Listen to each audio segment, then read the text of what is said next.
Okay friends, ఇవాళ నేను TVS జిప్టర్ యొక్క BS6 టైం ఎలా సెట్ చేయాలి మీకు క్లియర్గా ఎక్స్ప్లెయిన్ చేస్తాను. ఓకే, ఏదైతే బటన్ ఉందో బటన్ని ఫస్ట్ లాంగ్ ప్రెస్ చేయాలి. మీరు లాంగ్ ప్రెస్ చేసిన తర్వాత నియర్లీ ఒక 5 కౌంట్స్ తర్వాత మీకు ఒక బ్లింక్ అనేది అవుతుంది చూసారా, అక్కడ హవర్స్ ఒక నెంబర్ అనేది అక్కడ మీరు ఏదైతే టైం సెట్ చేయాలో టైం సెలెక్ట్ చేయండి. ఎగ్జాంపుల్ నేను 3 o'clock సెలెక్ట్ చేస్తున్నాను. ఓకే, 3 సెట్ చేస్తాను. ఇప్పుడు మినిట్స్ని చేంజ్ చేయాలనుకుంటున్నాను కదా, మళ్ళీ లాంగ్ ప్రెస్ ఒక 5 seconds చేయండి.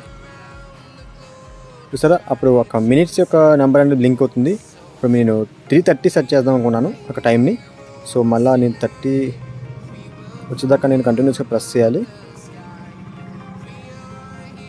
ఓకే 30. ఓకే, ఇప్పుడు అది AM PM కూడా సెట్ చేయడానికి కూడా లాంగ్ ప్రెస్ చేయాలి ఒక 5 seconds.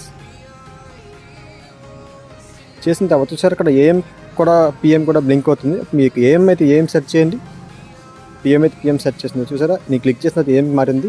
ఇప్పుడు మీరు లాంగ్ ప్రెస్ చేయాలి ఒక 5 seconds. సో లాంగ్ ప్రెస్ చేసిన ఆటోమేటిక్గా టైమర్ సెట్ అయిపోయిందండి. ఒక కీ ఆఫ్ చేసి వద్దాం కరెక్ట్గా సరిపోయింది లేదనేది. ఓకే, చూసారు కదా, టైం అయితే ఆల్మోస్ట్ సెట్ అయిపోయింది. ఓకే గైస్, అండ్ ఈ ట్రిప్ అనేది ఎలా జీరో చేయాలి అని క్లియర్గా మీకు ఎక్స్ప్లెయిన్ చేస్తాను. చూసారు కదా, ట్రిప్ అనేది అక్కడ 35.8 ఉంది. So first of all long press చేయండి.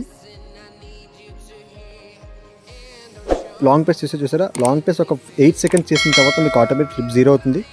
సేమ్ ట్రిప్ B కూడా మీరు జీరో చేయాలనుకుంటే దాని కూడా ఒక 8 seconds లాంగ్ ప్రెస్ చేయండి.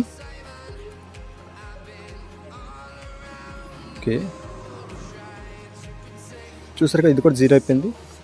ఓకే గైస్, ఇది ఎకో అనేది 96.8% ఉంది. చూసారా, ఎక్కువ కూడా జీరో అయింది. ఇప్పుడు లాంగ్ ప్రెస్ చేసినట్లయితే ఆల్మోస్ట్ అన్ని జీరో అయింది సెట్టింగ్ అనేది. సో ఇది గైస్ BS6 జూపిటర్ యొక్క మీటర్ సెటప్ అనేది. మరి ఇంకొన్ని వీడియోస్తో మీ ముందుంటాను. Thanks for watching creative workers. Have a nice day guys.